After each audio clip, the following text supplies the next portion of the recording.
It's a brand new day with Mo and News. It's time to have your say. She's got the scoop, the stories, all the latest trends. Mo's got the news, let's hear it. My dear friends, from politics to showbiz, no story's too small. Mo covers it all. She's got the inside call, her voice so smooth, like honey in the summer sun. With Mo on the mic, you know the news is always fun. Mornings with Mo, the best newsy news in the world. With her style so classic and her stories unfurled, from morning till night, she's got us in the know. Turn on your radio, let Mo's newsy news flow.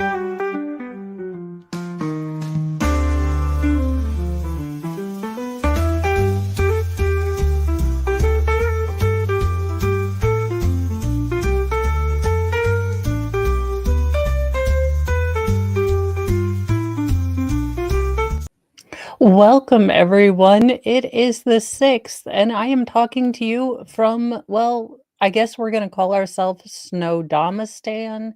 I'm not quite sure. I think we got 8 to 10 inches. We're still getting like that particulate snow kind of coming down. So I'm not sure where we have ended up in the snow, Snowmageddon. But thank you so much, Wolfram, for doing your modly mod duties. All of my mods make this channel go, so thank you so much. Thank you, Christine, for getting up this morning. Penny Williams, Spinster, Swifty, Alice G, Janie J, seriously, question mark. I felt like that when I was getting up this morning. Let's see, Mag in Florida, Renee 27, Debbie Blair, and everyone, good morning. We have an extra extended, because I'm going to run this joke into the ground, Snow Peen edition, audio coffee, good morning. So here are some healthy things to know, not just for New York, but as the behind the snowstorm, Arctic vortex comes in. Here's some things you need to know or should know if you're in the path of said, Herculean. Now it just looks like a snow skid mark, to be honest. But there you go. An icy winter storm fueled by a polar vortex is set to drop as many as 1 to 3 inches of snow on the New York City. New York City, 1 to 3 inches. I don't know how you're going to survive. We'll let you know as we shovel out from 10 to 12 inches here. Thanks. I'm just kidding. I hope everyone is prepared. It is going to be yucky and slick. It is still going to be super duper cold out. So if you go out and you would like to shovel your driveway and you have yet to this year engage in any cardio, this is wet, heavy snow. And then it's going to be super cold. So, pace yourself. Don't, try to shovel your entire driveway and get a backache. Work smart. Try to stay warm and safe. Make sure if you can't feel your little murder mittens to come inside and warm up. I'm not saying have like an Irish coffee or a hot toddy, but that's how I would do it if I had to shovel snow, not gonna lie. That's why the end of the driveway would probably be off kilter.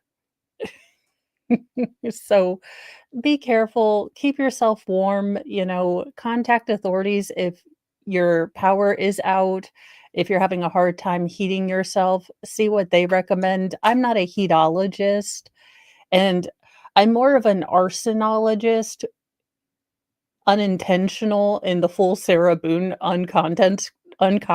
context of the word. Do not follow me for any advice on how to warm your house up alternatively. So contact the authorities if your power is out, if you're cold. It is absolutely insane. We have, a blizzard that is basically threatened most of the country. So 64 million Americans are dealing with heavy snow, ice, Stay off the roads if you can. I know they sent Mr. Mo home with his computer so that vital government stuff couldn't stop. But my kids are on an asynchronous, e-learning day, which basically means that they have 5 days to do whatever they were told to do on their Google. My poor chil Okay, you know what? As much as I would like to complain as a parent who has just had 2 weeks of my house being taken over by what I would like to consider and label as hostels to both my grocery budget, my house cleanliness, and my sanity, I am kinda sad for this generation. They never get snow days. They get asynchronous e-learning days, which basically means the teachers don't have to do Zoom meetings. So, take from that whatever you will. Yes, I'm irritated because now I have to yell at my children to do homework that they don't want to do, and I don't want to have to be their parole officer. The first significant winter storm of the year is endangering a 2,100-mile swath of the country from the Northwest and plains through the Mid-Atlantic and East Coast, bringing a multitude of life-threatening hazards across major metropolitan areas, including heavy snow, check, uh, near blizzard conditions and crippling ice accretions that could lead to extended power outages. I was just on X and they are showing in Evansville just power lines lighting on fire because of the ice. And then, look, I don't know how power lines light on fire, but they were on fire. That's all I can report. I don't know Scientology. So you could be dealing with extended power outages, and hopefully municipalities have better setups and better working conditions to get this taken care of.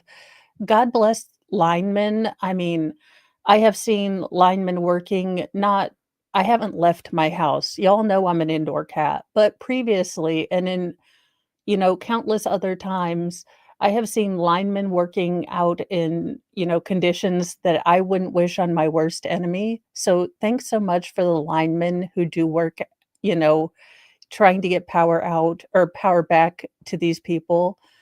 So freezing drizzle arrived in Wichita, Kansas on Saturday morning, turning roadways into sheets of ice and giving a preview to the headaches that loomed as the storm moved eastward. We cannot stress this enough. Law enforcement is working many accidents across Metro Wichita. Please stay home. Now, I will say that we did not see a lot of people moving, but again, I didn't go out of my neighborhood. Mr. Mo went out on Sunday and like hit Walmart. I'm sure it was crazy shenanigans like you only see on, planes, trains, and automobiles. But, it is crazy out there. It is going to take time for, your municipality to take care of this snow. If it's ice, you're just gonna I don't they have to do this. They have to deal with this, and for those of us parents who have, been dealing with our hostels, invasions of our house, y'all, my mother gave us the greatest gift according to my kids. So we're going straight into story time because this is just the longer I talk to y'all, the longer I don't have to yell at them to do their asynchronous working or e-learning. So I am in fact hiding from my children. Yes, I am. I am hiding from them so I don't have to yell at them about their e-learning. But my mom gave us a full size like movie theater popcorn maker. And my boys, in order to keep them because I'm pretty sure that my boys were outside 90% of the day in various articles that they conglomerated together to make appropriate climate appropriate clothing instead of using the gajillion mittens that I have bought them. So we had looks that ranged from, those big fluffy socks that I always buy for like the girls for their little stockings, those big puffy socks that are supposed to have aloe in them. So, you know, I see my boy children in various ensembles of what I can only assume is their father's flannel shirts, a scarf from their sister because it's sparkly and pink, not 1, but 2. Well, okay, 1 beanie cap like Tim Pool, plus a cowboy hat because why not?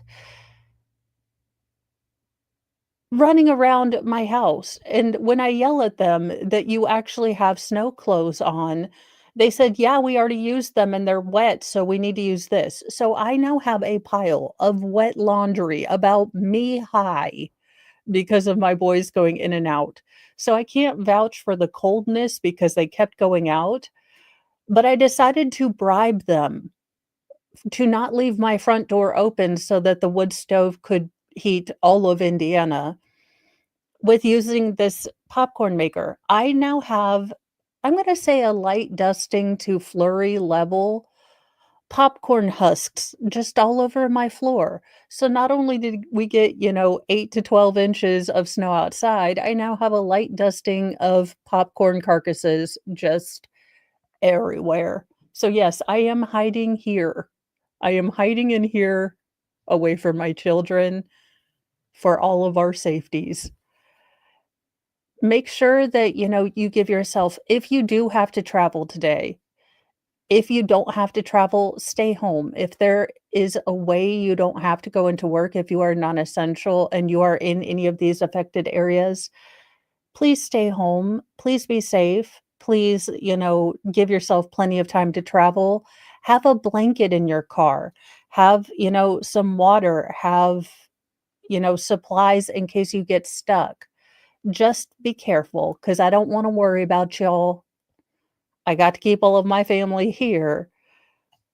The kids do not have a snow day. They have an asynchronous e-learning day, which means that their teachers will just plunk in busy work basically on Google Classrooms, and then they have 5 days to finish that classroom. Oh, there will be emotional support beverages. There will be. Well, I know you guys were probably all asleep or doing something like cleaning out your belly button lint in order to make a you sweater rather than watching the Golden Globes, but they did in fact happen last night. So if you couldn't get enough of Hollywood people who think they're better than you and want to tell it to your face on your cable bill, well, then this'll be old news. For those of us who spent last night doing anything but watching the Golden Globe, here's our review. We didn't watch, the New York Post did. Thank you for helping out. So let's see, the best and worst moments of the Golden Globes 2025 from Nikki Glaser and Demi Moore to Vin Diesel and The Rock. Well, let's see how much these Hollywood stars congratulated themselves this year on doing their jobs. It must be terribly difficult to pretend to be other people while getting large amounts of money. I can't imagine the pain they go through every day. All That Glitters is Golden. The 2025 Golden Globes were held on Sunday, January 5th, marking the annual Fun Awards, where celebrities enjoy drinks and let their hair down between winning trophies. The 82nd annual Golden Globes, hosted by comedian Nikki Glaser, aired on CBS 8 p.m. and streamed on Paramount Plus. So we have Paramount Plus against my will because my husband still thinks that Star Trek will one day redeem itself. In this current timeline, I'm thinking no, but we do have it. So I am ashamed to say that we are one of 5 people that have Paramount Plus, and I didn't approve this. All eyes were on movies like Conclave, A Complete Unknown, and TV shows like The Bear. It was a big night for The Brutalist and Emma Perez, and for Zoe Zendaya, or Zandala, oh, and Demi Moore, who both won Golden Globes for the first time in their long careers. Shogun also took home several trophies. Here were the best and worst moments of the night. Why is she dressed like Sailor Moon if Sailor Moon was a whore and a pope? I have so many questions, but I really want that scepter. I mean, I am not gonna lie, if Golden Globes is selling that glitter scepter, I want it. Let's see. One of the best things was Nikki Glazer's monologue. Glazer, 40 years old, was a first-time Golden Globes host, and she was far more successful than last year's disastrous host, Joe Coy. Glazer got an amusing zingers at some celebrities. You are have the most gorgeous eyelashes on your upper lip. This is such a good look, she told Timothy Chalamet about his mustache. She also made jabs about TV in general, quipping that even Eddie Redmayne was in a Peacock show, The Day of the Jackal, where he plays a top secret elite sniper that no one knows about because he's on Peacock, which is kind of about funny. All in all, Glazer did everything a monologue should do. She got laughs, she went in for the kill, she got in some raunchy jokes to prove that the Golden Globes are the edgy award. Wicked, queer, night bitch, these are not just words that Ben Affleck yells after he orgasms, she quipped. She didn't overstay her welcome or make anyone cringe. Well, I mean, it is still the Golden Globes, and I cringe just because of the entitlement and the lack of oxygen. But that's just me. Worst, Zoe Zaldana. Look, whatever her name is, she apparently got played off. So Zoe took home a trophy for best performance by a female actor in a supporting role for a motion picture for Amelia Perez. It was her first Golden Globe in her career, which spanned over 25 years. The Avatar actress got emotional, bursting into tears as soon as her name was announced. Quote, "My heart is full of gratitude," she said in her speech. The music started playing her off, forcing her to speedily shout out her thank yous to her families. She was rambling a little bit, but it was her first win, so she should have been let to speak. Again, they all say about the same thing and they babble. Can we stop them from babbling? Let's see. Best. Apparently Stifler's mom made a speech. Jennifer Coolidge her kooky speech. The White Lotus actress, 63, presented an award for the best male actor in a TV series, musical or comedy. And apparently during her introduction, she gave an amusing anecdote about how she knows that lead actors get very special treatment on set. I di- I mean, who cares? That's the thing. It's not that it's the fact that these people, constantly talk and talk and talk and talk, and look, I get it. I'm not an actress. I'm not gonna be able to pretend or act my way out of a paper bag. You have a very specific skill. If you're good and Demi Moore, I want your hair, but that's about all. That's about all. I stop congratulating yourself and sniffing your own farts. You are becoming worse than a South Park parody. That is all about the Golden Globes because I've lost interest and need to regain oxygen saturation since I am smelling the huffed smugness and smart and fartness from the computer monitor. Well, to our northern neighbors, or at least my northern neighbor, from a one Hoosier to Canadians, apparently you might be getting a new prime minister.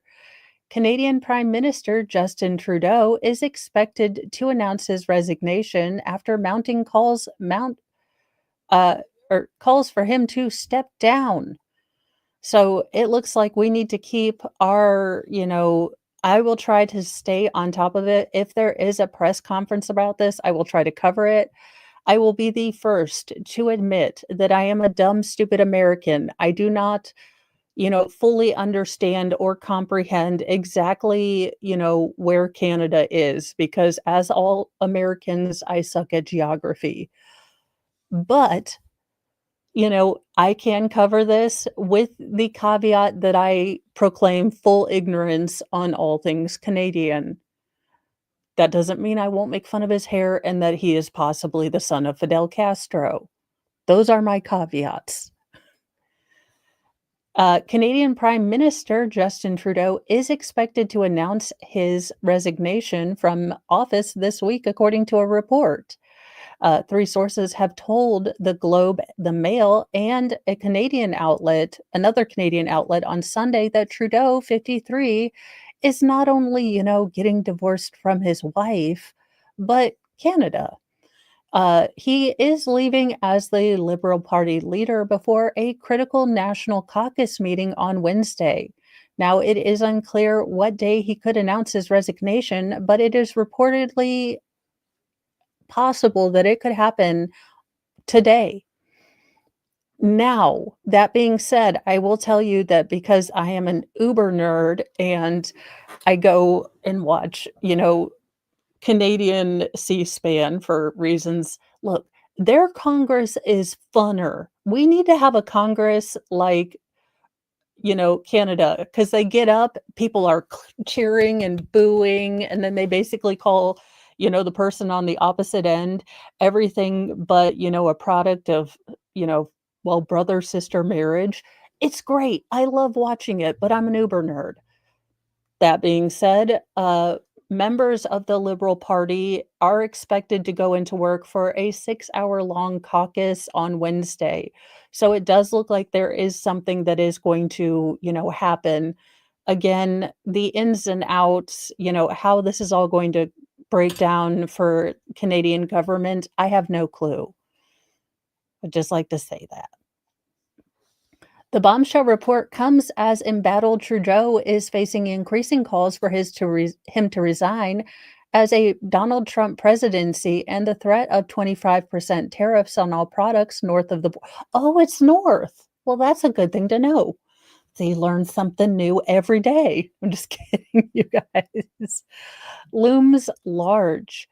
The prime minister was struck with a devastating blow after his then finance minister, Chrystia Freeland, quit last month over a deepening divide between the two of them over the future of Canada's economy. One of the sources told the Globe and Mail Trudeau knows he needs to announce his resignation before the Liberal caucus meets on Wednesday, so it doesn't appear that he was pushed out by his own members. It was unknown if Trudeau, who has led Canada for nearly a decade, would stick around as as the leader until a new leader is picked, or if he would leave right away. So there are still some issues we don't know about. Now, a fourth source said that he would step down because he believes the caucus no longer supports him, not because he doesn't think he can't still do the job. The Liberal Party is widely expected to lose power to the Conservative Party led by Pierre Poilievre. Look, it's been pronounced different ways. I am not a native French speaker. In an election that must be held by late October based on public polling. Trudeau has consistently been needled by Trump since the Republican won November's presidential election. The incoming commander-in-chief then suggested that Canada become United States' 51st state. So there you go. Valhalla, sorry, what did you say? Morning Mag.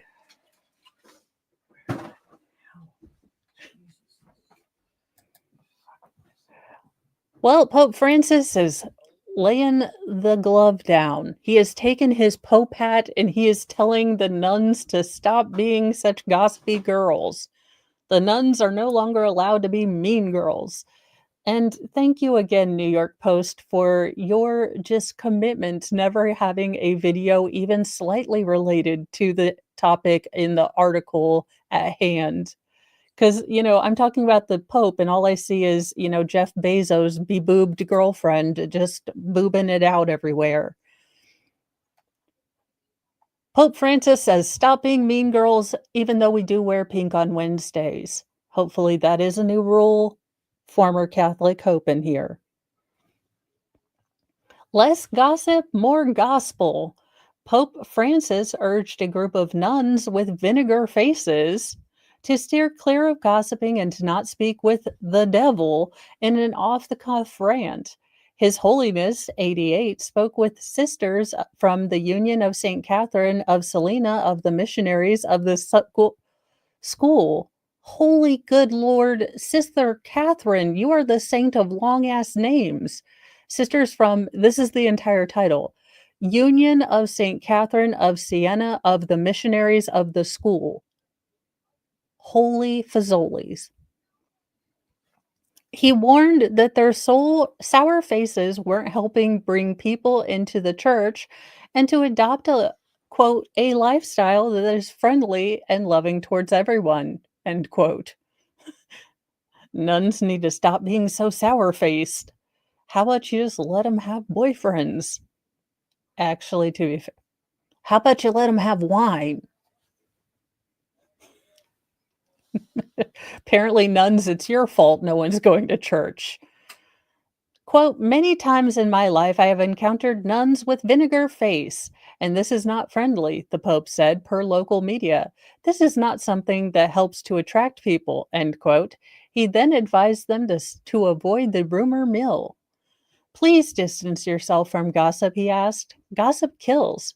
Gossip poisons. Please no gossiping among you. None.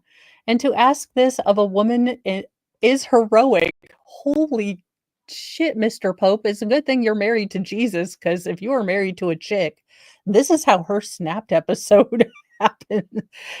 This Pope Mobile man just said, and I quote, I understand asking you chicks not to bitch about each other is, something akin to a Easter miracle, but I'm a try. Holy God. And apparently we need a new pope because he was unalived by a flock of nuns. That's almost as good as saying, calm down to a hysterical woman. This is a great idea. It's good. I just no, go with this one, Pope. I think this is how you get all the women back to church.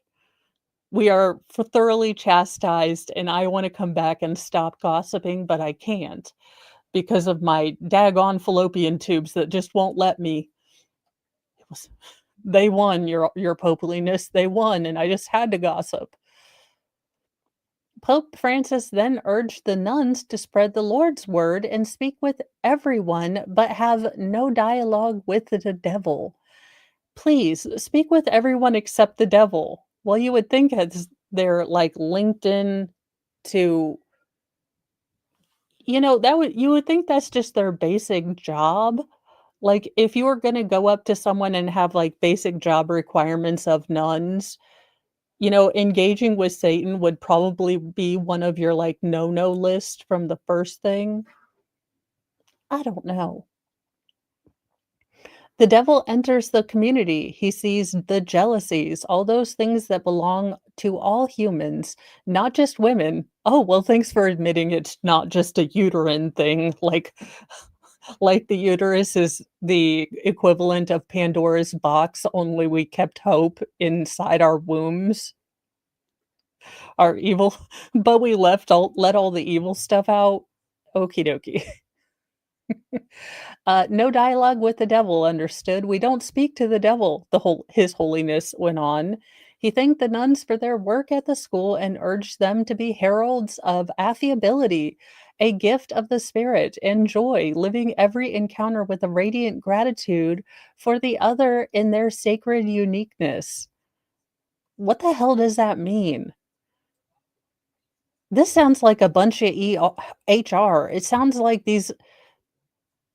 Oh my gosh, these are the nuns when they have, at the chapel, it's just like Walmart where you have to see this kind of hostage thing going on in Walmarts if you go there early enough, where you've got like the manager who's really into it and like one or two people, and they're like, "We love Walmart. Yes, we do. We love Walmart. How about you? I love Walmart. How about you?" And you feel really bad for these employees. These are the nuns that didn't clap. These are the nuns that aren't like, we're going to get some converts today. We're going to get some converts today. Get them on that credit card. They were the ones over here like, God, I need a smoke break. Are we done with this yet? Pope Francis, who has led the Catholic Church since 2013, found himself in hot water in the past for using derogatory language. In June, he was forced to apologize for using it while suggesting that gay men shouldn't be ordained as priests. Really, really, you want to have people? Okay. The Pope is accused of saying there is an air of frangian in the Vatican, a disparaging Italian term that roughly translates into effidness. The F word I'm not allowed to say, but does mean a bundle of sticks. During a closed door meeting with approximately 200 priests at Rome's Salesian Pontifical University. Well, now one of those 200 priests done bit was a gossip to the media. I mean, the Pope really needs to be talking to these priests because it seems like the priests are gossiping to the media. I mean, I don't hear any nuns leaking any stories.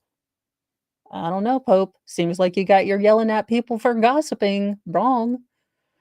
The 88-year-old Argentinian also allegedly suggested that it was better that young men with homosexual tendencies not be allowed to enter seminary. Yeah, I'm pretty sure that's been happening for years. A Vatican spokesperson, Matteo Bruni, issued a statement saying that Francis, who has made outreach to the LGBTQ plus Catholics a hallmark of his papacy, has long insisted that there is, quote, room for everyone, end quote. Yeah, but more towards the hell side, apparently. Like, look, we have pews reserved for the LGBTQ plus, but they're closer to the sinner side. Now, a priest who declined to be named told the Times that Pope Francis speaks like this and he is rough spoken. It can be embarrassing and it could be giving, more pronounced with age. The first time around, I think it was the Vatican press office issuing an apology rather than him. So I don't know if he's going to apologize to these gossiping nuns. But there you go.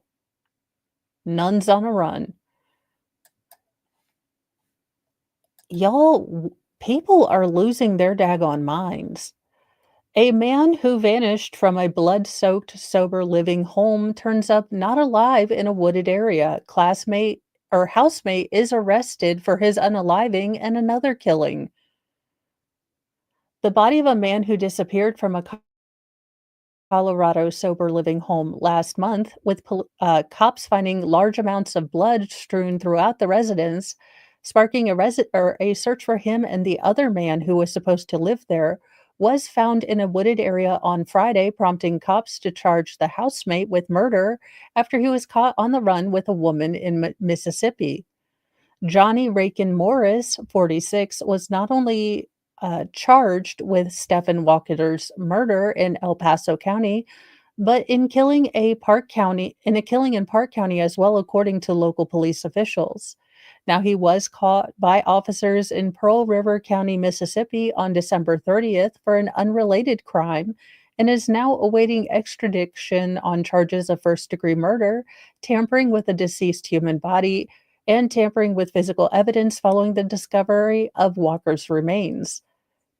Walker, 37, was reported missing by his family on December 19th, while Morris and his alleged acquaintance, Haley Cole, also disappeared but were reported armed and dangerous fugitives. From the onset of the missing persons case on December 19th, 2024, our investigative efforts have been ongoing and relentless, with cooperation and teamwork across numerous agencies, the El Paso County Sheriff's Office said in a January 3rd press release. During the investigation, information was developed which led investigators to a wooded area outside El Paso County where a deceased adult male was located. The body of the deceased individual was recovered and has since been positively identified as our missing person, 37-year-old Stephen Walker.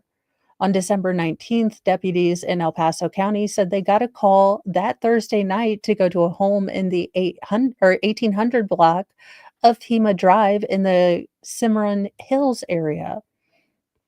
While on scene, deputies observed large quantities of blood in multiple locations throughout the residence, according to the sheriff's office. Morris and Cole, both 43, were reported as being armed and dangerous. Walker was said to be missing under suspicious circumstances, but only a missing person at that time. He doesn't bother anyone, Walker's cousin, Leona Neely, told local CBS affiliate KKTV. He really doesn't. He's a good person. I don't see anyone wanting to hurt him. Now, Walker's family told KRDO that the home in December 19th incident was a sober living home where he and Morris both lived. It wasn't clear how Cole was connected to Morris. So Cole is the woman that was there for we don't know why right now. Now, authorities in Park County got involved after being asked to perform a welfare check on the home. Tim L. Houston, 65, was reportedly found dead inside another home that they were asked to do a wellness check on, with Morris being charged with his and Walker's murders after deputies found Walker's car less than 2 miles away from Huston's home while investigators were probing Huston's death. Morris and Cole are both facing charges of first-degree murder, aggravated robbery, aggravated motor vehicle theft, tampering with evidence of a felony crime, and conspiracy. Now, Morris is being held without bond. It doesn't sound like they're working on a bond for Cole, but he does have first-degree murder charges, so generally you don't bond out on those. But it's a new year. It's 2025. Who knows with bail reform?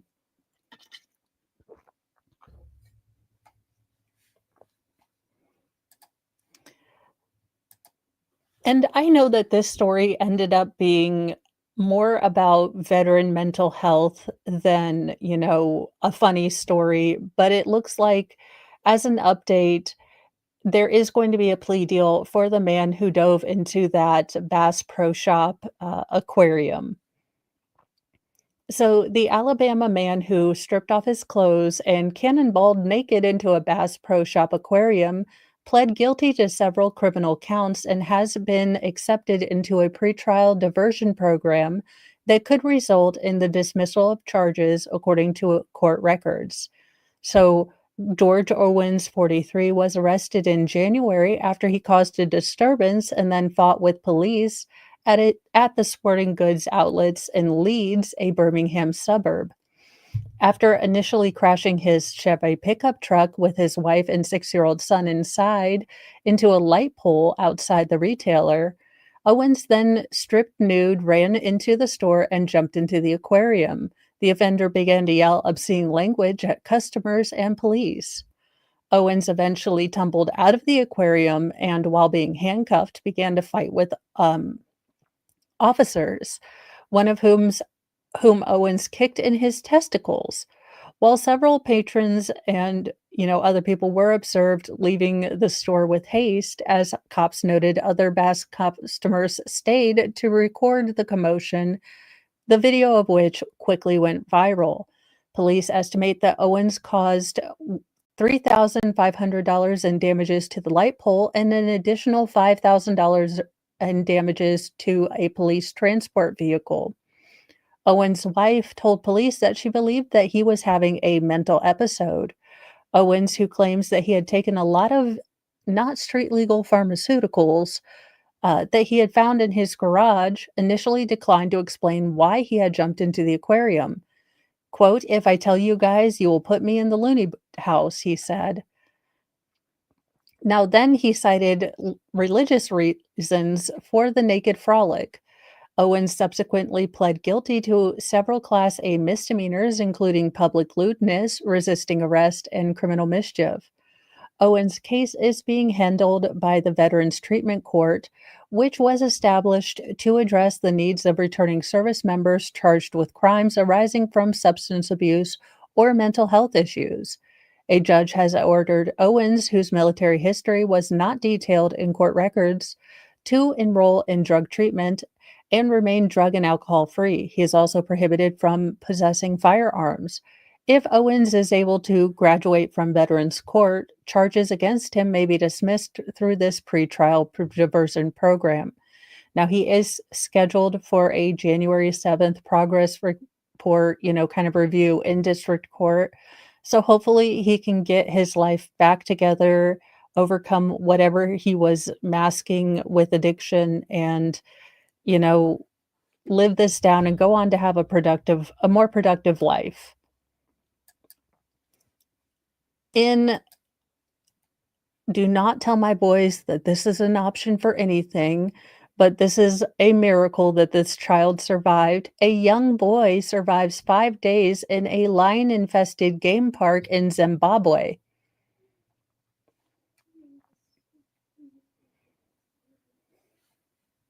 A child who had been missing 5 days was found alive this week in a vast game park inhabited by big cats and other wild animals in northern Zimbabwe, officials said. The young boy was reported missing from his home in a rural village on December 27th, according to statements from the Zimbabwe Parks and Wildlife Management Authorities. ZimParks, I guess, is the kind of acronym for that, or the shortening, which didn't identify the child by name but said he was 7 years old. A joint search operation involving park rangers, park officers, and members of the local community was immediately launched, but heavy rainfall hindered the effort, Zimpark said. Human footprints were discovered in an area of Macedonia National Park on December 30th, and the boy was successfully located during the early morning hours of December 31st, according to Zim Parks. Remarkably, it's estimated that he walked through the harsh terrain of lion-infested Macedonia National Park for nearly 30 miles from his village to the point where he was found. During this period, he survived on wild fruits and would dig a small hole along a dry riverbank to access underground water, a technique that's well known in the drought-prone area. The boy has since been reunited with his family.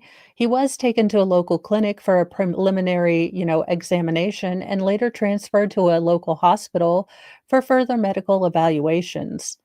Metsutsa Murambadzed, look, I attempted. That's the best it's gonna get.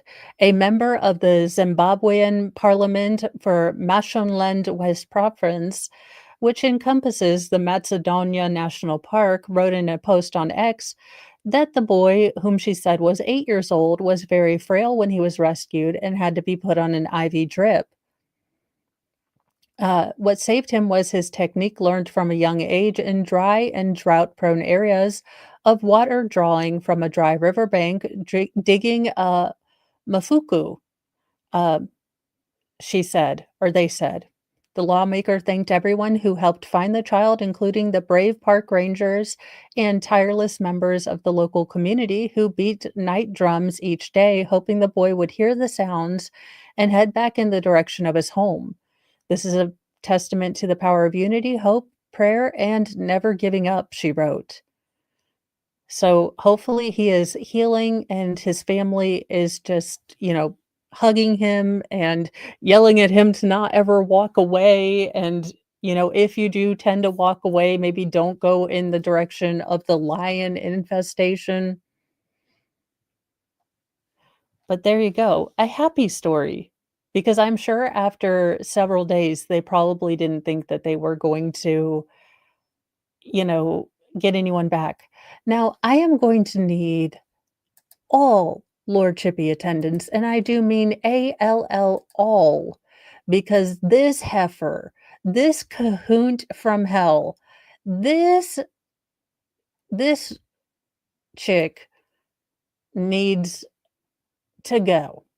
Slowly forward and back, we can rock that sumbitch a lot, cause this chick, I have no words. And that's a shock for me, cause okay, I have all the words, but they might nuke my channel. Quote, "They failed, simple as that. A NICU nurse is accused of malicious wounding." Yes, a NICU, in charge of premature babies and acutely sick babies, of injuring and maliciously wounding premature babies, including fracturing one infant's legs. Now, I'm a NICU mom. My 3rd daughter, I had her at 34 weeks. She was 6 weeks early. Now, she was a giant daggone preemie. Do you y'all don't even want to know the amount, the can of bitch fire, the multiple jars of bitch fire that would have been opened, the nuclear level of honey badgerism that would have come out had I found out that one of these nurses did anything to my baby, because I was about to lose my shit on the one that looked like Tammy Faye Baker that told me I could not touch my daughter. Oh, yes. Mo rarely speaks up for herself. Don't I don't do it. I don't, for me, but you touch one of my children, there are no holds barred. This hair is going up, the earrings are going out, and we are going IPS Indianapolis school on this heifer, okay? This gets my blood pressure up because you see your baby. If you haven't been a NICU parent, you don't you see this new child, this baby looking pitiful, having all of these attachments on. My little daughter was, jaundiced, so she had the little sunglasses, taped onto her, and you can barely touch them, and you can, barely have time with them. I waited almost 3 days until I got to hold my 3rd daughter. And then when I did, the miracle that was, like, I started crying because I was like, "I get to hold my own baby." And as much as I didn't like the Tammy Faye Baker nurse, I didn't have one inkling that she was gonna hurt my baby. Can you imagine? This chick look, Mo's America, this chick doesn't even make it to the jail, allegedly in Minecraft, okay? Because those NICU parents can take care of business. Me, president, not she doesn't even make it. Thank you, Shizzy. We are okay. The only scary thing is I am being held hostage with my hostile children who continue to make messes. But let's get into this story so I can call this cahoot out of her name. A neonatal intensive care unit nurse. So those are the tiny premature babies that are sick or, intensively teeny tiny, is in jail after investigation determined that she abused a premature baby and there may be more victims. Okay, it's you know what? Fuck this chick. Sideways with a cactus, and I think we all should be able to see it on pay-per-view. See, y'all, I told you I was gonna try to hold back, but I just can't. Again, I'd be as gross as that sounds, I'd be willing to watch that on pay-per-view. Erin Elizabeth Ann Strodman, wow, 4 names for an absolute swamp monster. 26, that's real early for being so evil. You must have excelled. You are a savant at evil. Wonderful. I hope you take that home. Uh, she stands accused of malicious wounding and felony child abuse in connection to an incident that occurred in November at Henrico Doctors Hospital in Richmond. But Strachman's alleged abuse may go beyond just one incident. According to the hospital, 3 babies suffered unexplained fractures in November. 4 other babies suffered similar injuries the summer of 2023, the hospital said. Investigators with the Henrico County Police Division reviewed dozens of videos from inside the NICU and were able to point the finger at Strotman of footage in hopes of bringing justice to each and every baby who suffered abuse.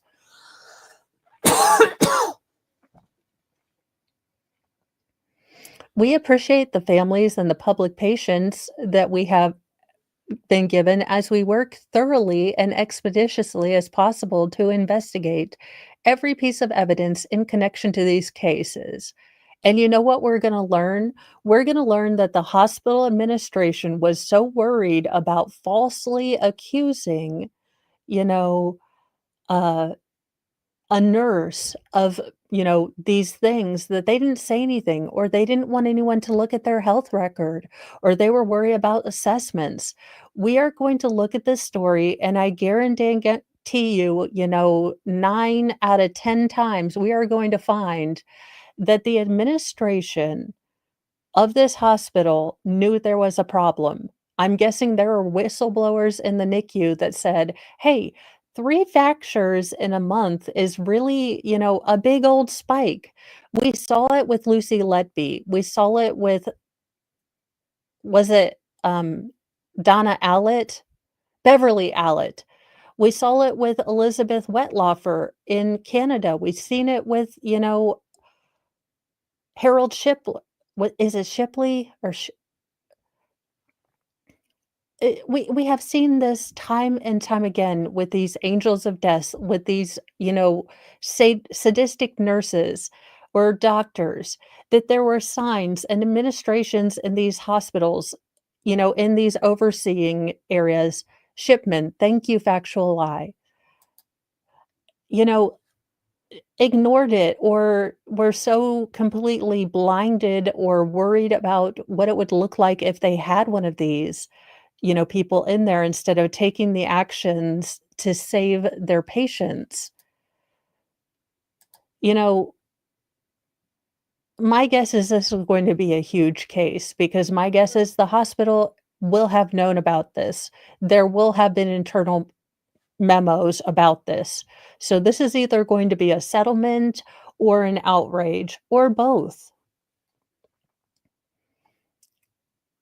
Now, the hospital said in a press release that they described Strotzman as a former employee.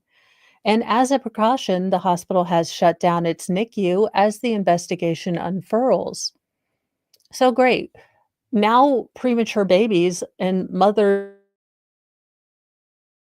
who are dealing with complications now have to go either be transported further away or, depending on what kind of NICU they are, they're going to have to be airlifted. So wonderful. Now, because you guys didn't do the necessary investigating, expecting mothers who are dealing with complications are in the locality are going to have to, be transferred further away. And thank you, Unhung Hero, for the super chat. Let me write this. I'm trying to write down and talk and cannot do both. But behind me, that reflective thing is the new shadow box. And over there is last year's shadow box that Mr. Mo will be putting up, and I will not be putting I will be cleaning off the cat, tree, but that's the old one, and it was so full, so thank you guys so very much for all of your support. We're gonna fill that shadow box, and it's just gonna be a real cool thing to be able to show on my supposed to be new office in a year or so. We are both shocked and saddened by this development in the investigation and are focused on continuing to care for our patients and providing support for our colleagues who have been deeply and personally impacted by this investigation. The hospital statement continued. We are grateful to those colleagues who have dedicated their professional lives to the care and safety of our patients, as well as to law enforcement and other agencies who have worked aggressively and tirelessly with us on this investigation. One of the babies allegedly abused in the summer of 2023 was Noah Hackey, who suffered a broken tibia. His father, Dominique Hackey, explained to Richmond CBS affiliate WTVR that Noah and his twin Micah were born prematurely at the hospital in August 2023 and spent time together in the NICU. When Noah was about 2 weeks old, they noticed some discoloration on his left leg. An x-ray unveiled a fracture of the tibia. Now, you guys, I want you to understand something. Baby bones are like pipe cleaners. They're bendy because they have to come out, the old hoo-ha. So they're real bendy, they're squishy. So to break a baby's bone, do you understand the ungodly amount of pressure and force this cunt from hell had to put on this baby? Like, this was not only premeditated, but this was a forceful act. This wasn't something like, "Oh, I lost something," or, "Oh, I accidentally was, putting the IV in too roughly." No, you actually have to work really fucking hard to break a bendy baby bone. Sorry, this is pissing me off. I shouldn't have picked this case, but this heifer needs to be named and shamed. And thank you, Mag in Florida, for my upcoming Uber milkshake. I would love to get an Uber milkshake, but I care about other people, and just because I want a milkshake, I'm not gonna make someone else drive. I don't know if my neighborhood did not anticipate snowfall, but generally we have someone come out and clear the roads. Thus far, that has not happened at all. So I I am getting all of I don't know if y'all have next door. Thank you so much for that.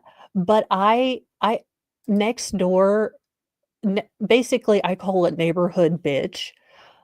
The amount of bitching on there. I'm getting off of here, and before I do my John Benet Ramsey final roundup, ideas, I am going to have some popcorn, and I am going to be listening to next door bitching. That is all I'm going to be doing. I am not proud of it, but the schadenfreude of others is my popcorn snack, reading. Now, the family filed a report with Child Protective Services, which determined an employee was responsible for breaking the boy's leg, but did not determine which employee that was. Hackey was flabbergasted that his son wasn't the only one allegedly abused. Quote, they failed strictly on multiple levels with multiple different families, and they need to be held accountable as well because that shouldn't have happened, he told WTVR. If they were suspicious of some person enough to let them go, they shouldn't have brought them back to the hospital. They failed, simple as that. End quote. Cops arrested Stroutman on Thursday night and booked her into the Jericho County Jail early Friday, where she is being held without bond. Her next court date is scheduled for March 24th. Let me write that down because this will be a case that I will watch simply because these families need justice. As a NICU mom, I feel personally freaking pissed off. So I'll see if this is being streamed because this is such a breach of trust. I can tell you as a NICU mom, as as a mom who's had to rely on these women, these, nurses who I trusted to take care of my incredibly fragile little baby, to have that trust broken, to have this woman maliciously hurt someone, Imma be on it like a honey badger. If this is streamed, we're doing it, and Kathy Mitchell, I mean, Gen Pop justice allegedly should exist in my book. I have all the cans of hellfire for this heifer. And what the hell is wrong with people? Y'all think I am joking about when I am president, we are going to have just tribes of moms with chanclas and flip-flops and fly swatters and wooden spoons, and we are gonna stop this BS happening on the street.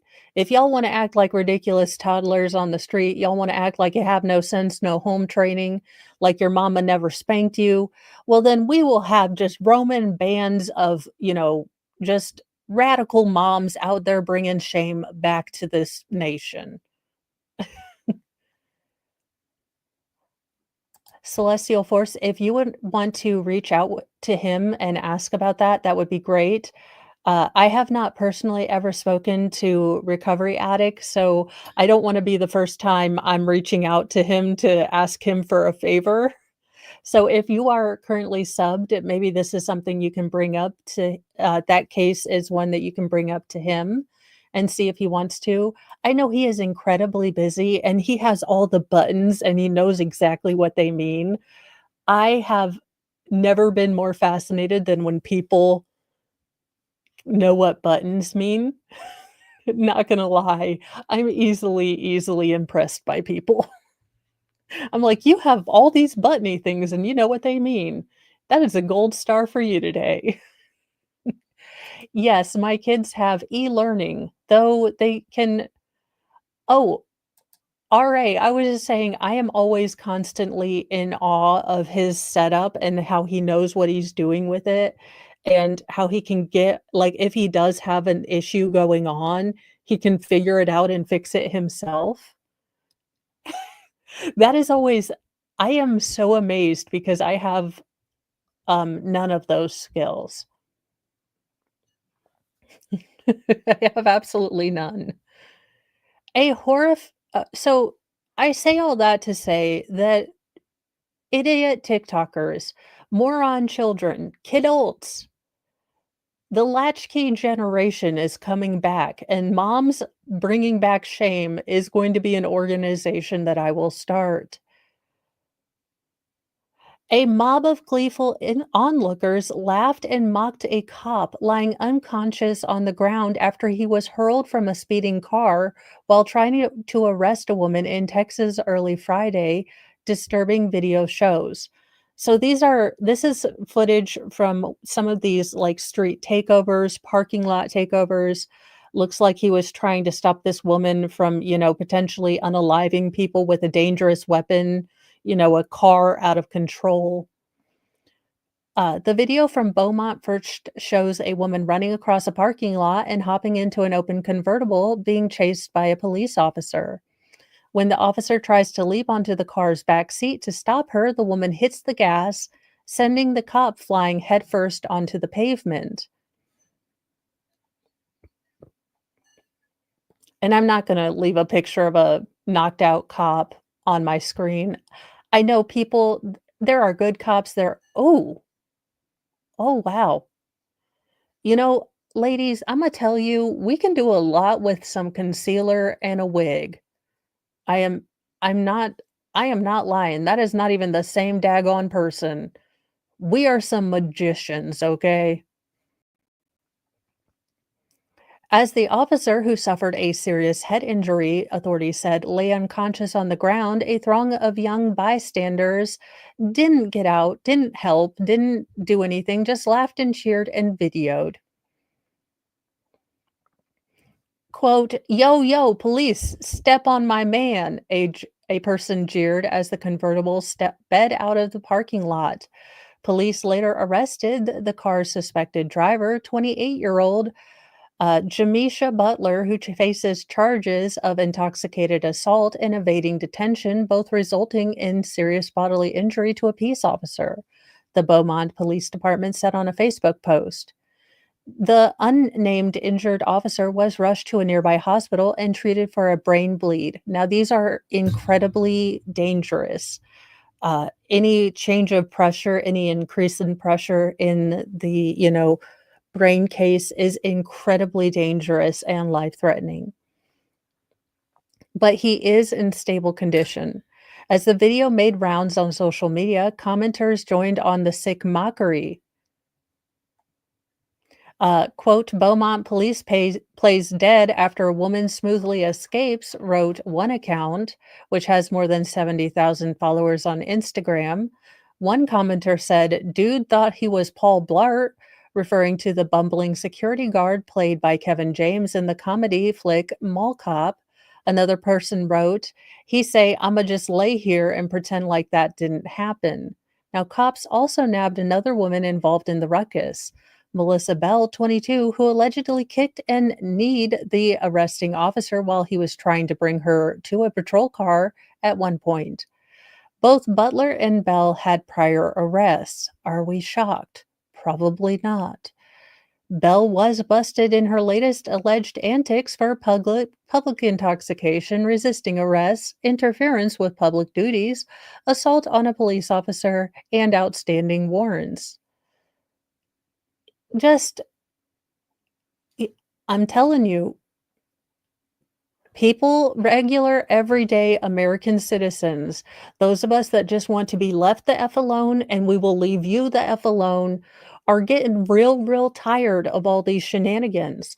And you guys, listen, TikTok morons, you people that are doing this with the parking lot takeovers, you don't want to see it.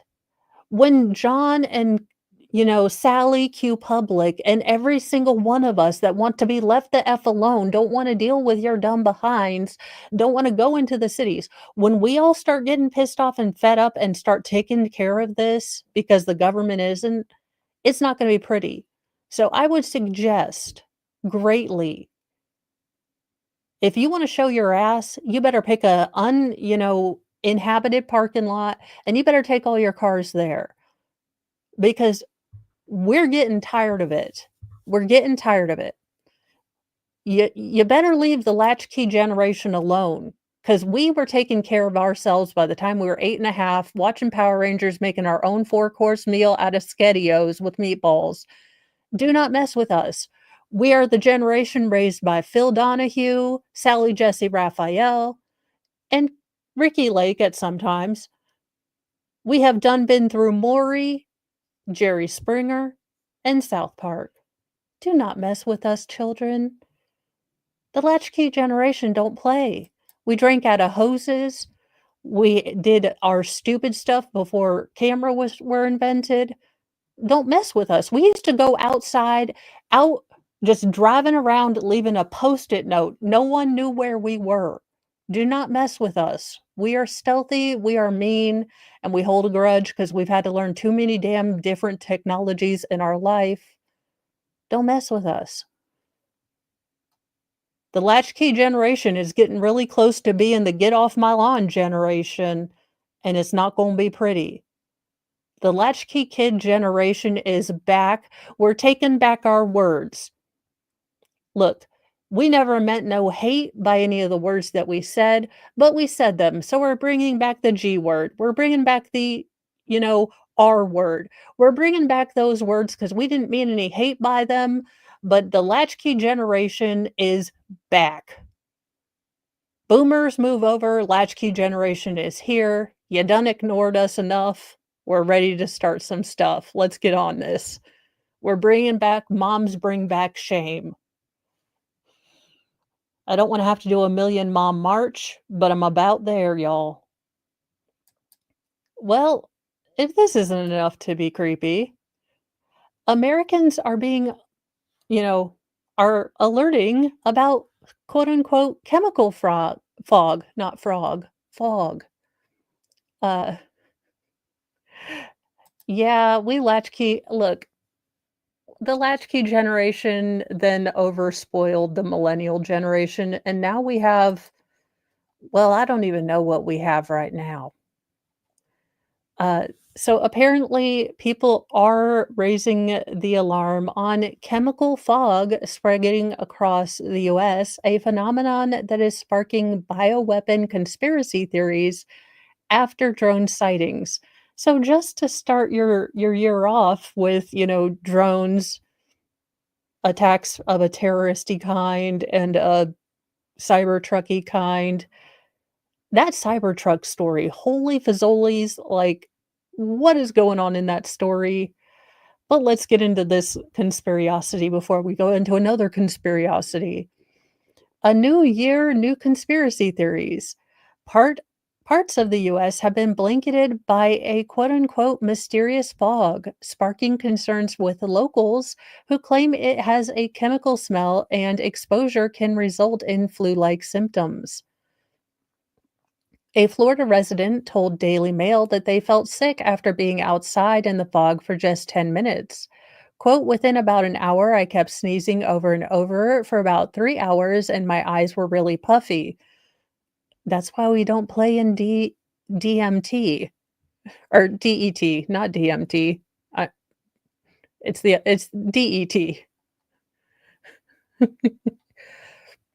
I got very warm and I felt like I had a fever. My stomach was cramping. The Daily Mail reports that the occurrences have eerie echoes of Operation Sea Spray, a secret biological warfare experiment conducted by the U.S. Navy back in 1950.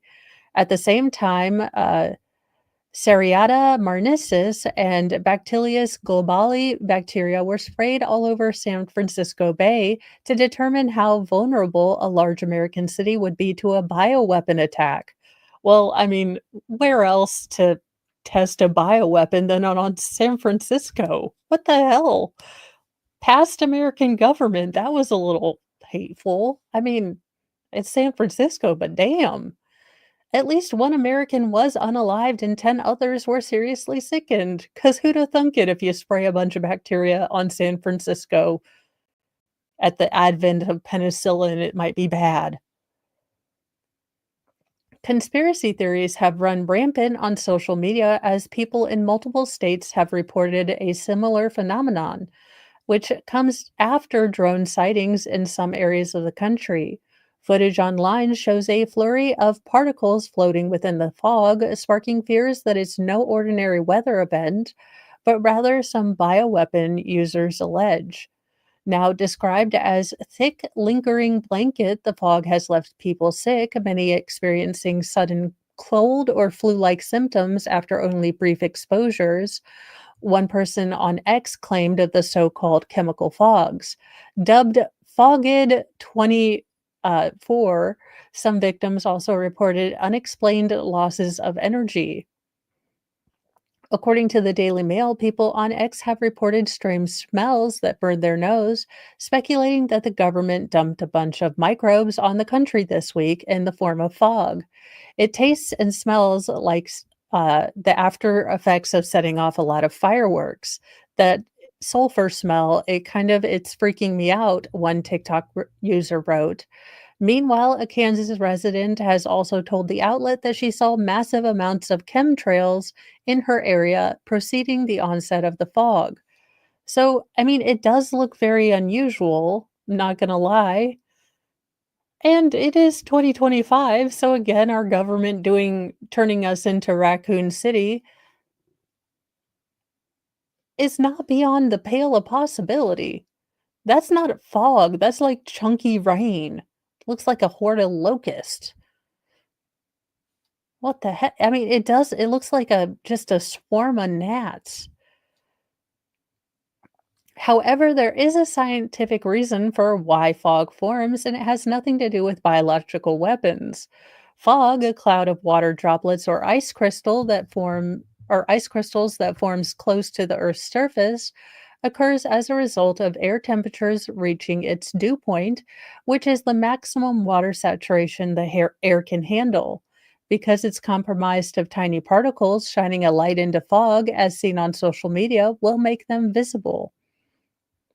Not to mention fog, because it's so close to the Earth's surface, absorbs pollutants and smells that could explain why residents notice a pungent odor, the Daily Mail reported. Fog can also cause respiratory issues due to the high moisture levels in the air.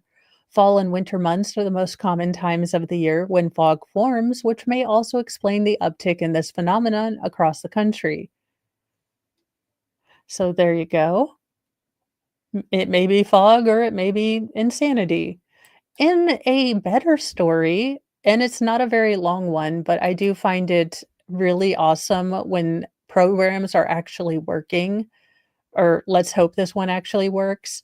But Indonesia is launching a free meal program to feed children and pregnant women in the country to avoid or try to stop stunting. So if a woman who is pregnant can't get access to enough nutrients, or a child who is trying to grow can't get access to enough nutrients, it can greatly foreshorten their expected height. So that is good. Hopefully, this is something that will work. But Indonesia's new government has started an ambitious program on Monday to fight malnutrition by feeding nearly 90 million children and pregnant women. that is expected to cost 28 billion through 2029. So I don't know the ins and outs of this. This might be a evil WEF project. I don't know. But the idea is good, and hopefully, maybe some of the people that are supposed to be helped by this program will be. So more children can have, you know, a chance at life, good nutrition, having a full stomach, being able to go out into the day and not have to worry about where food is.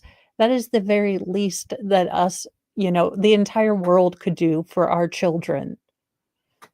But I preach to the choir and let's keep going. Unfortunately, a magical Massachusetts boy, 12 years old, was identified as a victim in a fatal hit or run in with a tree on a New Hampshire ski slope. This is so sad. He looks just like the little boy from Christmas Story, and he looks so sweet, and you just wanna his little cheeks, I just wanna go like this and go like, "Ralphie!" Which would be terrible, and I'm sure he's heard that all his life, and it's just so horrible that his life was so tragically short. But let's remember this little boy. A 12-year-old boy from Massachusetts was remembered as magical, uh, a middle school student, after he passed away in an accident at a New Hampshire ski slope. Jack Murray, 12, was skiing at Cranemore Mountain in Conway, New Hampshire, New Year's Eve, when he struck a tree while navigating an intermediate trail. Authorities said in a release that the young boy was wearing a protective helmet at the time of the accident. Conway Police Department said he was found unconscious and rushed to Maine Health Memorial Hospital, but unfortunately was pronounced dead. Born on May 23rd, 2012, he is the adored son of Paul and Crystal and the loving big brother to Finley Murray of Weymouth. Jack was the most magical little boy and was on his way to becoming a truly exceptional man, his obituary stated. His positivity and laughter are infectious, and he was a loving, patient person who always saw the best in people. Jack was compassionate, empathetic, and gave the best hugs. He was the greatest child a parent could ever ask for, and we're all better people for having known him. Jack, who played drums in the school band, had a GoFundMe established in his memory, and his family are asking people to honor his life by donating to a music program in lieu of flowers.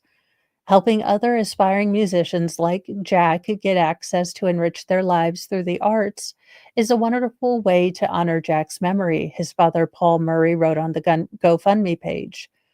In his obituary, the 12-year-old was remembered as a bright light, with his family listing an impressive list of interests the middle school student was passionate about. The brightest shining lights in life never shine long enough, and Jack was very bright for so many, the obituary said. Despite his short life, he did more in 12 years than most managed to do in a lifetime. Murray was remembered for being a budding entrepreneur, playing soccer, the trombone, and drums for his artistic ability. Jack loved his family, friends, and neighbors and told them that regularly. He knew how much he was loved back. Jack's absence will leave a hole in the hearts of everyone who knew him and the entire Weymouth community, his family said. We ask that everyone take inspiration from the way Jack lived his short life and apply that to your own lives. We love you, Jack, always and forever. In a statement after the accident, a spokesperson for Cranemore Mountain Resorts shared condolences for this tragic loss. On behalf of Cranemore Mountain Resort, our thoughts and prayers go out to the family, a resort spokesperson said. The entire Cranemore family grieves for this tragic loss. Conway Police Chief Christopher Maietti echoed the ski resort's sentiment, saying on behalf of the Conway Police Department and all first responders who assisted, I would like to offer my deepest condolences to the family members of the 12-year-old boys, or of this 12-year-old boy. And, if you feel so inclined, what a wonderful GoFundMe to be able to give other kids. I know as a parent, I know band is expensive, and I know not every family can make that kind of commitment. So, what a wonderful way to pay it forward for this little boy and people who donate to give that opportunity to another child. I hope that the first responders are also getting help. I know so often we think of the family and the friends, and they are beyond important, but our first responders who go to these scenes, who unfortunately have to tell these poor parents, uh, that their children are gone. I can't imagine the weight that those words and being the person to speak them have to carry. So thank you so much to our first responders, the EMTs, the police, the volunteer firefighters, the guys that just stop on the side of the road to help. Thank you so much because I know you guys walk up on some just scenes that I could just break your soul. I can only imagine. Let's hope I can find a fun story after this. This is a cute story. Trying to remember where that is on the bottom one. All right. This is a cuter story. And because it has a shaky little scared dog, but he gets courage. The wizard gives him courage. A terrified rescue poodle gently asks baby for pets and has his people in tears. So here's Puppers in question, and I'll play you guys this. You won't be able to hear sound, but this poor puppy is just terrified. And if anyone's had a baby, those little gripper hands those babies have are international weapons. But the dog's like, "Okay, your little human doesn't terrify me anymore, but get him away from my collar." Honey, what's your doctor's office number? I can text you in about 2 minutes. All right, it's still snowing. I can't see us making the appointment tomorrow. Well, I'm pretty sure they'll call us, but I will call when I get done here to see if I still have an infusion tomorrow. Yes, it's still snowing. Well, yes, it's still snowing. Ask about that $400 too. So there you go. Weather report, it's still snowing. So I don't know if I'm actually going to have my infusion tomorrow. So it may be Tuesday shenanigans stream. We don't know. But let's get into the article to go along with this. Oh, my cute ovaries just exploded. Although nothing truly compares to the trials and rewards of raising a child, being a dog owner has many parallels. Not only do dogs rely on their families for basic care and comfort, but they also thrive when they're given love, training, and routine. It's up to you to teach your dog how to navigate the world and to continue supporting and loving them throughout their lives. New mom Alyssa knows exactly what it's like to raise both dogs and babies now that her daughter is born, but some of the most precious moments have been what happened when her poodles and the baby are together. On December 24th, she posted a video showing just how special the bond between her daughter and one of her poodles truly is. The terrified rescue dog is usually afraid of everything unfamiliar, but the moment he asks the baby girl for some love, has people reaching for the tissues. This is the sweetest thing. The tiny dog seems as if he's building up the courage to interact with the baby for the first time. But he immediately relaxes as soon as he touches her, and it's like he knows she's just a gentle, happy little girl. Now, I'm going to fight some people on this one, but let a toddler get attached to your hair because it is like you need the jaws of life. If a baby gets attached to your hair, because not only do they attach, but they twist and grab. So you might as well just get the scissors out. You're losing that chunk. And listen, when you're up with your 85th feeding at 3 a.m., it is tempting. I have done it before. Do not reach for the scissors. Wake up your husband who is snoring and have him detach the baby claw from your hair. Now, I have done it, and you can hide the honk because generally you are still in survival mode and it is ugly bun, like half alive ponytail anyway. So if you do end up just reaching for the scissors, no shame in your game, new mom. But check their little fingers, because the other fun things that little babies will do is they will find one strand of your hair, and it will get wrapped very tightly around a toe or a finger, and you will not notice it until that sumbitch is purple. So, when they do attach to your hair, check their little digits and their little toes, because it will get a wound around there at a s I'm just saying. This poodle is taking his life into his own hand because she is gonna get that tag and yank on him, but it's good, and they'll be bestest friends or frenemies, depending on if he'll share his food. Yes, as a mom of toddlers, this is not my first rodeo. Every child, every toddler's gonna try to eat what the cat's eating. Your child, it's not weird, it is gross, I'm not gonna lie. When you catch them with the kibble, it is yucky. You're gonna have to start putting up the dog food bowl. It just is what it is. Mom times 6. It has happened. Just surrender to it. Every kid is gonna eat a little kibble. It'll be fine. It's the wires you have to watch for. Y'all, I can only say what in the Tammy Faye Baker is going on here. I am not going to lie, I saw this video and I was like, "What in the Vanna White slash my Walmart is going on here?" I didn't even look at the headline. I just saw the picture of this chick and I was like, "What in the Wynets is going on here?" And thank you, photo lady. I attempt some days.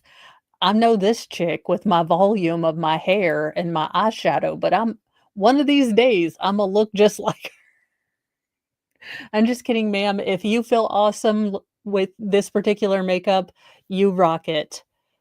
You rock it. A Florida man attacked by a bear cub and bitten on the stomach while defending his dog said he, quote, couldn't watch her die.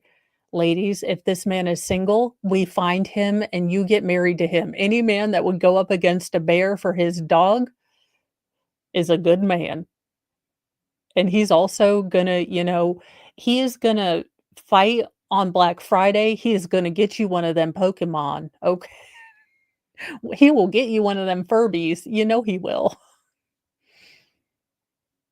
A Florida man was bitten on the stomach last month by a black bear cub while trying to break up a fight between the wild animal and his family's beloved dog. Blake Sprout said his dog was chasing a bear cub, which was close to its mother and two other cubs, after letting the dog out of his Volusia County home around midnight on December 20th.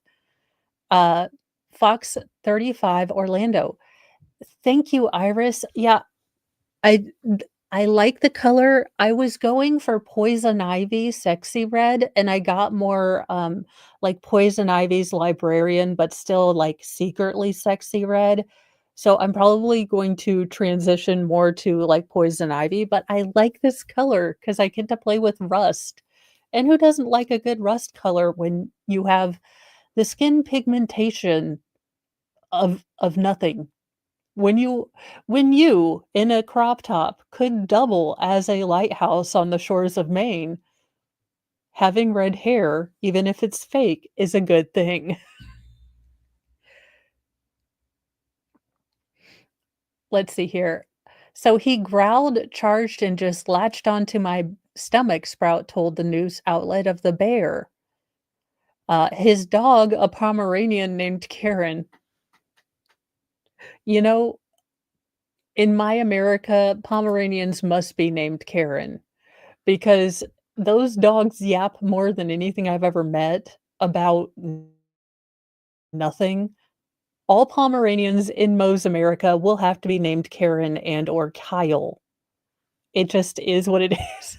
It's a lot of Karen's always getting you in trouble trying to take on a daggone bear. This dog is just like that girlfriend that gets you into a fight. My boyfriend's a Navy SEAL. He's like, "No, I went to the pier yesterday. He's gonna kick your ass." No, I just like to get the tag and leave. Come on now, he's gonna kick your. Come on over here. Show this man. That's the Pomeranian. The Pomeranian's like, "My owner's gonna kick your ass," and the bear's like, "Let's see it." Pomeranian's like, "I'm gonna get him right now. He's gonna kick your ass." Unhung hero, you are correct. There is no better name for a Pomeranian than Karen or Kyle. Okay, question for those that do not speak English, are there equivalent Karen names in other cultures? I want to learn something new every day. So, for like to not be grossly offensive, but slightly grossly offensive. So, just semi grossly offensive. So, are there like equivalent names in, say, Spanish that would denote Karen, or is Karen universal? Has Karen been adopted by all languages as the name of, you know, whoever is going to she who shall not be mentioned? If you know in the comments, if you're watching on the replay crew, please let me know if the name Karen is ubiquitous and has been adopted by other languages in kind of American cultural appropriation. Oh, German, it's Brigitte. I could see Brigitte having a stick up her ass. I could see a Brigitte being a little snooty. Not gonna lie, Brigitte would be bougie. Because I can feel it. Like if my name were Brigitte, I'd just sit here and I'd have a cigarette. And then I would tell you that American humor is just too on the nose. And I would say, "Get the shrimps." And America would say, "It's called shrimp." And she'd be like, "The shrimps." Okay, sorry, I've just gone deep into how Brigitte would navigate life.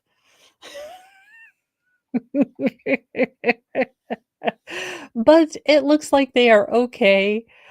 Let's see, there were 3 bears and my dog saw them and just ran straight to them, not realizing they're daggone Pomeranians and could be drop kicked, 50, yards. A neighbor captured the attack on video because, of course, they watched it on video but didn't call Rescue 911 like Robert Stack said. We need to bring Rescue 911 back because Robert Stack needs to stand there in his trench coat with the fog machine next to the weird podium and be like, "Remember, children, when there's an emergency, you're you're in charge. Don't videotape, call 911. Be kind, don't video, call 911." Look, someone's gonna have to work on be kind, don't video, call, like, be kind, rewind. We're gonna have to figure that out, but we need to bring it back because too many people are like, "I'm doing something," instead of, "Hello. Yes, I'd like to report a bear attack." No, dispatcher, don't worry. My husband is filming it. My husband is filming it. We are not going to lose this footage, but I just thought you should know my neighbor is getting mauled. Yes, across the street. No, he is recording landscape. Okay, if you're gonna be a dick and just record, also, it's called landscape, not portrait. Landscape. Say it with me, children, landscape. Let's get a wide angle lens on some of these, World Star America kinda fights. And shaky cam is so early aughts. Could we get some tripods? Look, I'm just saying, y'all, if you know you're gonna be at a Waffle House at 3 a.m. in the middle of Hotlanta, have a tripod ready. You know shit's gonna go down. Let's have some professional camera. Let's do this. Let's be kind to the audience because we really want to see high def and slow mo where the wig goes. Thank you.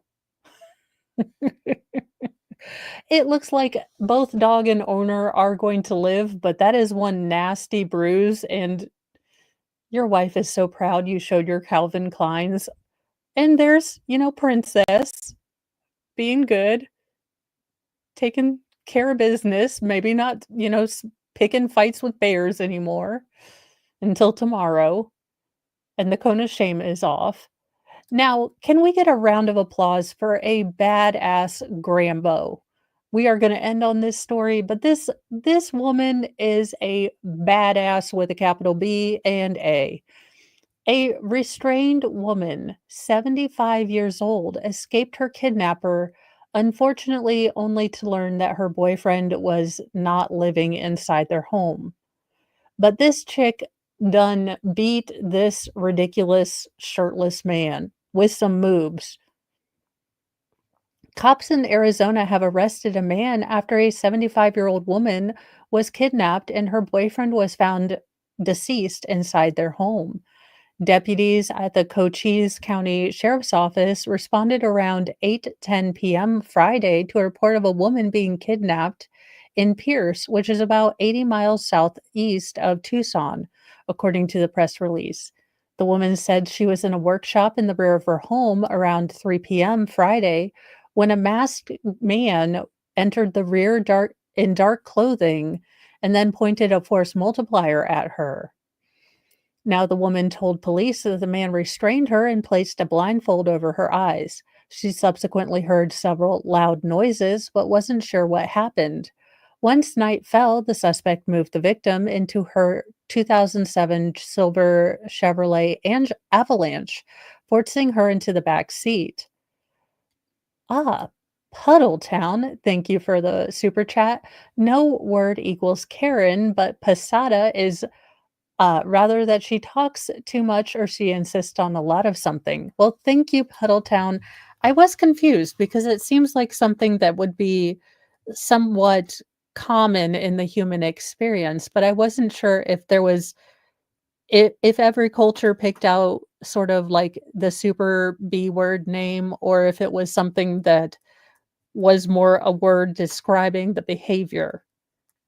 'Cause I could see how you could just be, she's a, unmentionable versus that, whatever name you happen to pick encapsulates that word. Alright, and then she was forced into her own back seat. Deputies say that the suspect drove away from the home. Now seeing an opportunity when the vehicle stopped, the woman broke out of her restraints and made a run for it. She was able to run to a nearby home for help. The woman told deputies that the man had walked into a Dollar General store and she believed he was still inside when she was describing the horrific ordeal to the police. She then advised them to check on her boyfriend at her home. Deputies tried to contact anyone inside but received no answer. They forced their way into the home and unfortunately found her boyfriend, a 67-year-old man, deceased. Meanwhile, cops were able to identify the suspect as 37-year-old Ryan Prairie Roca, who was tracked down and caught in the area of Catclaw Road and Highway 81 or 181. Prairie Roca barricaded himself for about 90 minutes before the police were able to coax him out. He was transported to Cochise County Jail, but it is not clear what charges he is facing. Cops did not say if the incident was random or whether Prairie Rocha had connection to the victims. Deputies also didn't publicly identify the victims or say how the male victim died. The incident remains under investigation. So it does seem like it seems like it was targeted. How did he know that there was a workshop? How did he know that he had to take out the male, resident? The guy kind of looks like the Night Stalker, not gonna lie. So all in all, badass grandma. She knew, as they always tell you on special, Law and Order Special Victims Unit, you never let them take you to a more isolated spot. do anything and everything you can to get away from your attacker if they're trying to get you to a more isolated spot. So this grandma took that and saved her own life. She is a hero. So, in conclusion, I hope everyone stays warm, stays safe, listen to your local county officials. You know, if you are having problems, if you've lost heat, if it's something dangerous, call them, listen to their advice. I am no weatherologist. Uh, if you have to drive, make sure you've got a couple of blankets, some water, you know, some snacks, extra if you have those throwaway chargers for your phone. Be safe, be careful, but don't be hysterical about the snow. It is winter. We have been through this before. Use your heads, be smart, stay warm, have a little trickle on your faucets so your pipes don't explode, that kind of thing. But most of all, just stay safe. And then at 1 o'clock this afternoon, I will be rounding up my obsessive note taking on the uh, John Benet Ramsey, the new Netflix series, and then my goal is the next series or the next documentary that I'm going to be watching is the one about the Texas cheerleader mom. So I will be doing notes and reviewing that. This is something that I'm going to be adding to my channels. So review of new true crime stuff. If you have any sort of suggestions of things you want me to watch and review, put them on the Discord. If Wolfram could pull up my Discord link, that would be awesome sauce. I don't know how. I have no. I will look up the Natalia Grace thing. I just will have to go back to the first documentary because that was a whole 27 pounds of crazy in a 5-pound sack. And I did not get into that, but I can definitely look up that one. I'll just have to start with the first documentary because that is crazy. Anywhoozle, I am going to go check on my boys, make sure they're in theory, even attempting some of their e-learning, which they are forced to do. I have already heard that this is American or un-American. It's against my constitutional rights not to have a snow day. So I am going to have some more constitutional debate as to the veracity of doing homework on a snow day. Hang in there, parents. We're gonna get them back to school. I swear we will, possibly. Have a great day. Stay safe, stay warm, and I will see you at 1 p.m. Have your popcorn. Do not sprinkle it all over the floor, and I will see you back here. Thank you, anyone who's on the replay crew, and for the lurkers, thank you so much. If you have, I will say, honest to goodness, if you are thinking about joining a chat anywhere, this is the best chat. We don't bite unless you ask. We are a little weird. We're all a little strange, but we're a good bunch of people. We're the best bunch of weirdos you ever met. Bye, you guys.